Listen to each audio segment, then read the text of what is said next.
Have y'all heard President Kennedy once ordered 1,200 Cuban cigars just hours before making them illegal? Coming at you.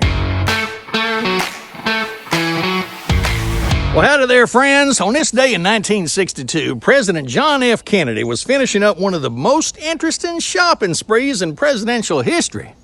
The day before, on February 6th, Kennedy had his press secretary, Pierre Salinger, acquire 1,200 Cuban cigars. Well, why the rush? Because the very next morning, Kennedy signed the trade embargo making Cuban products illegal in the U.S. of A.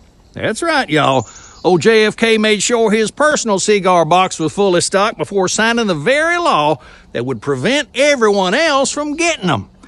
As my granddaddy used to say, it ain't hypocrisy if you're the one making the rules. Now, when old Salinger later asked the president about this curious timing, Kennedy just smiled and said, "The embargo doesn't apply to cigars already in the United States, Pierre."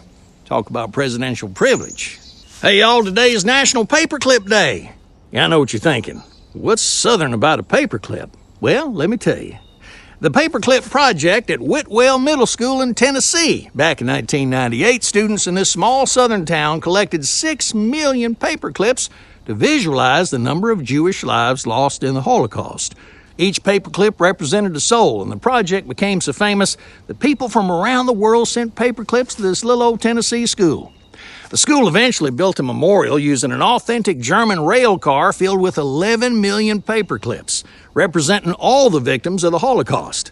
It just goes to show you that even the simplest office supply can become a powerful symbol of remembrance when placed in caring Southern hands.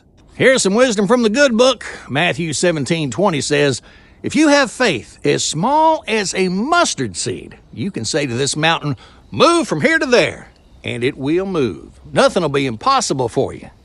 Now, speaking of mustard seeds, my great-aunt Mabel was famous for her mustard-based barbecue sauce, which she claimed could move mountains of pork. When the church picnic needed more food one Sunday, Aunt Mabel turned 5 pounds of pork shoulder into enough sandwiches for 50 people. Pastor Johnson called it the miracle of the mustard sauce. But old Aunt Mabel just said it was good old-fashioned Southern stretching. Sometimes little faith and a lot of sauce can work wonders, y'all. Folks, Memorial Day weekend's coming up, and you know what that means. Traffic jams thicker than molasses in January. Last year, Billy Ray Thompson got stuck on I-85 for so long, well, he started naming the cars around him.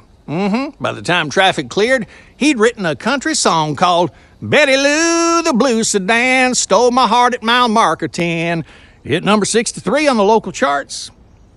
When asked about his travel plans this year, Billy Ray said, "I'm leaving at 3 a.m. Last year I left at 4 and met too many new friends." Remember, y'all, the early bird avoids the bumper to bumper. Hey, did y'all know that on this day in 1975, the #1 country song was "Thank God I'm a Country Boy" by John Denver. That toe-tapping tune about the simple life has been making folks smile for exactly half a century now. Well, I got me a fine wife, I got me old fiddle. When the sun's coming up, I got cakes on the griddle. Life ain't nothing but a funny, funny riddle. Woo! Thank God I'm a country boy. And that's all for today's Have Y'all Heard, because now y'all have. Go ahead and leave a comment if you're smart or smiling or hungry. Until next time, later taters.